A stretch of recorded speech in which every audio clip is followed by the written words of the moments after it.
Assalamualaikum warahmatullahi wabarakatuh. Eh, Bertemu lagi di channel Berkuda Pandawa. Kali ini saya akan review ya spare part original Suzuki, terutama di coil ini ya. Dalam sesi pembahasan ini saya membeli coil ini di motor Suzuki saya ya, terutama di Suzuki Shogun 110 cc ini.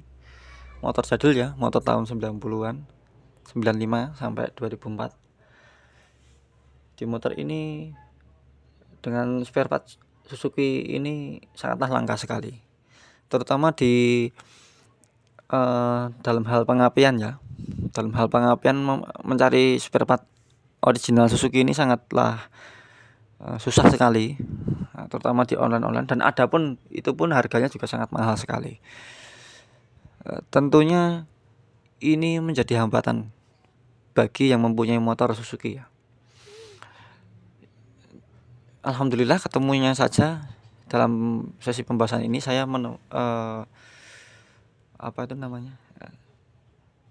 membahas tentang suku cadang coil. Ya, coil ini saya ganti dengan originalnya Suzuki dengan kode 90D. Tetapi kalau di ini, kode ini terutama tentunya ada di sepeda motor Suzuki Satria ya, Suzuki Satria R ya, tetapi masih bisa dipasang di motor Suzuki Smash atau di Suzuki Shogun 110 cc, ataupun bisa juga dipasang di motor Suzuki Shogun 125 cc dan juga ataupun SP Arashi, Suzuki Arashi juga bisa. Dan ini saya mendapatkan harga di lumayan terjangkau ya, harga dengan 50 ribuan. Ini lumayan sangat bagus ya. Ini barang NOS ya, new old stock ini. Yang ada yang baru saat ini itu tidak seperti ini ya, karena wadah yang baru itu tentunya warnanya biru, dan ini adalah stok yang lama. Saya entah kenapa menyukai stok yang lama, karena tentunya ini rekomendasi ya, originalnya itu loh mas.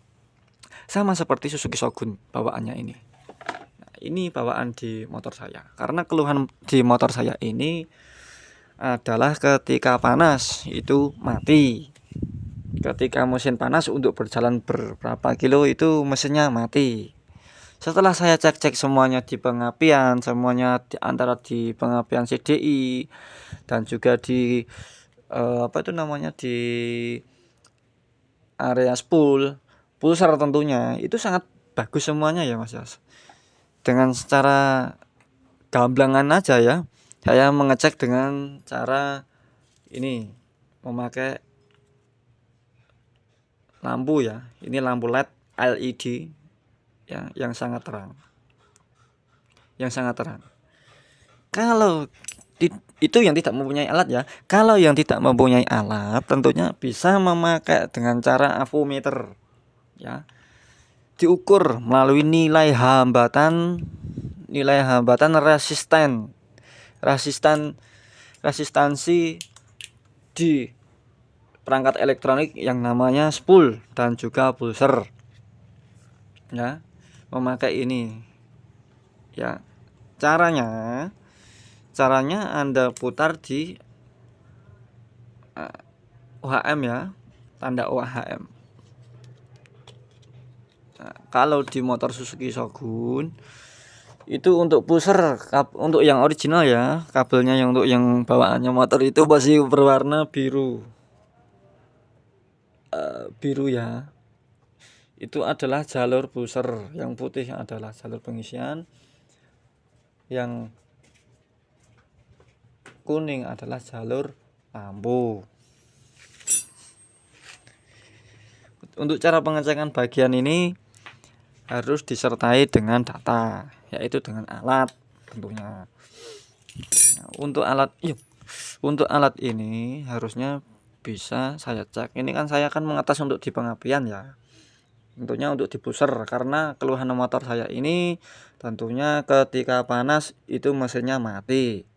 Ketika panas ya. Nah, ini ketika panas. Tancapkan saja di bagian warna kabel biru. Kabel biru dan yang warna dan yang ini ya, ini kan ada dua kabel ya. Ditancapkan saja di area ground atau masa. Nah, nanti akan di layar voltmeter ini termuncul nilai angka resistannya. Nah, resistansinya berada di, bentar saya carikan grounding.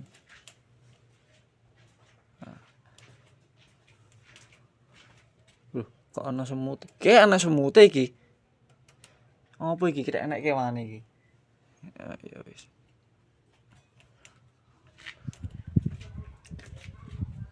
Wis ta, Nduk.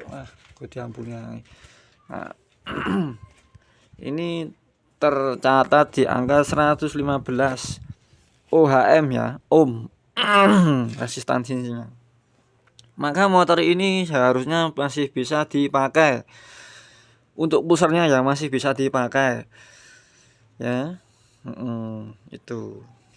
Jadi untuk nilai hambatannya di pusar ini masih bisa dipakai.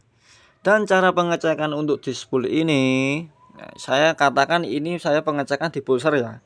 Karena pusar itu kinerjanya berfungsi untuk sensor untuk pengode di dalam CDI sini, di dalam CDI-nya. Ini untuk sebuah motor ini sebenarnya masih bisa mampu. Ini kalau untuk memakai alat.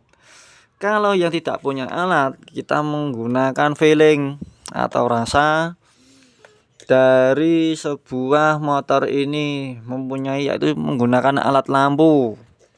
Ya, alatnya lampu seperti ini ya, LED. Ya, saya katakan LED.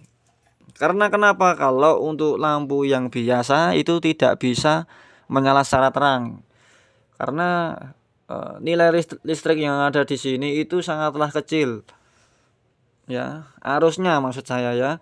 Nah, caranya bagaimana? Caranya untuk mengetes booster ini masih berfungsi atau tidak, itu bisa Anda masukkan warna kabel biru melalui lampu kabel ini melalui ini ke jalur lampu plus, dan ini dipasang yang warna hitam ini, kabel ini pasangkan, tempelkan ke masa ya.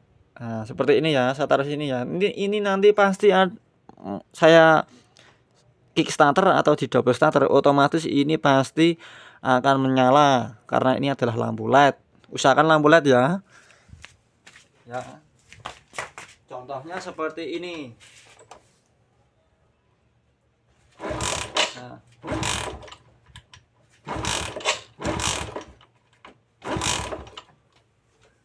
Seperti ini.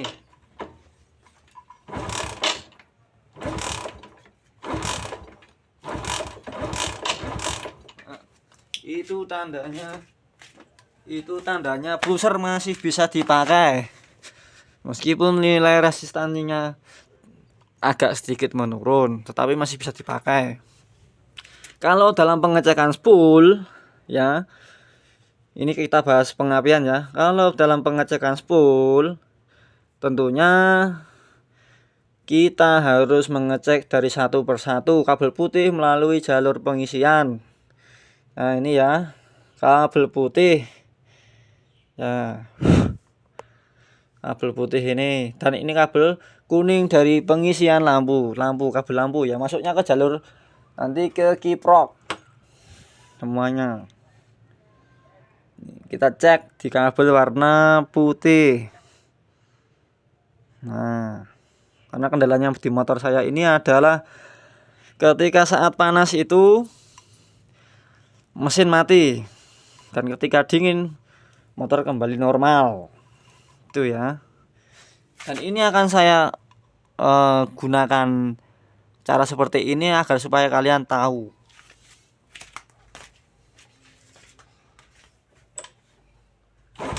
Nah, hidup ya kawan-kawan.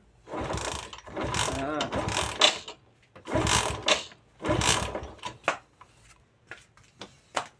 itu tandanya sepul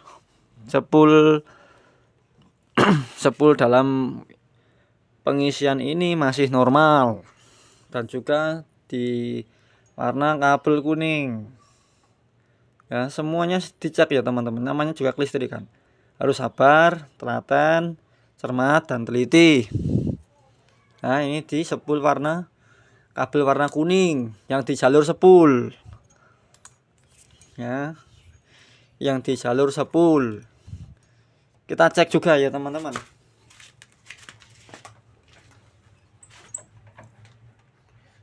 Nah,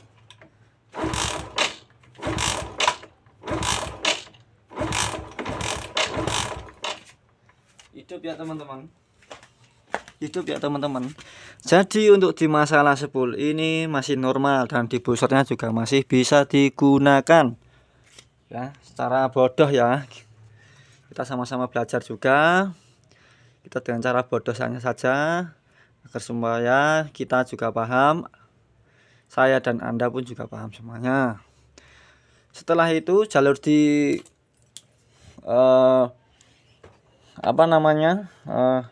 ini normal, tentunya harus dipasang lagi ya.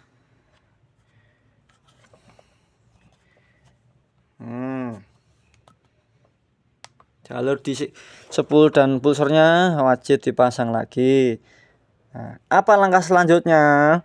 Langkah selanjutnya kita harus mengecek di bagian kiprok ya, entah itu kiprok atau CDI ya. Kalau di bagian kiprok ini kan keluhannya kan mesin ketika panas kan motor mati sendiri, tentunya juga dites dari CDI-nya. Jalur dari CDI ini biasa dicari melalui ini apa tuh? Mana ya kemarin? Nah, dari kabel koil. Nah, ini dari kabel koil. Nah, di CDI, contoh CDI-nya ini. Ya, kita coba. Habis itu kita coba. Kalau dari sini masih sudah oke, jadi kita naik ke kabel ini ya, ke kontak pun juga masih normal. Tadi saya cek ya, kontak pun juga masih normal, tetapi ini harus di on kan ya, on kontak ya. Dan itu juga langsung ke kabel ini CDI. Wah, CDI nya tertutup ya, harusnya dicek kan tadi ya, saya lupa mas saya tutup ya. Ini langsung saja ya ke kabel koil. Kalau dari koil ini percikannya apinya besar ya, berarti diotomatiskan koil ini masih maksudnya dari jalur CDI nya, mohon maaf, itu masih sedikit normal ya, sedikit normal. Oke ya, kita coba cek ya. Jangan lupa kontak on dulu. Kalau tadi tanpa kontak on itu tidak apa-apa, karena ini langsung dari bagian spool ya, dari pulser. Antara putaran magnet ini melewati pulser, jadi percikan arusnya ada. Kalau ini harus di kontak on. Nah, contoh seperti ini. Kalau ini harus wajib mengeluarkan percikan api. Hati-hati ya, ini agak sedikit nyetrum ya, karena ini kabel dari CDI ke CDI ke kiprok ya, CDI ke koil ya, mohon maaf. Nih seperti ini. Nah ya, besar ya apinya ya. Nih saya perlihatkan.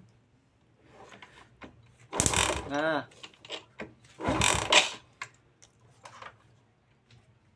oh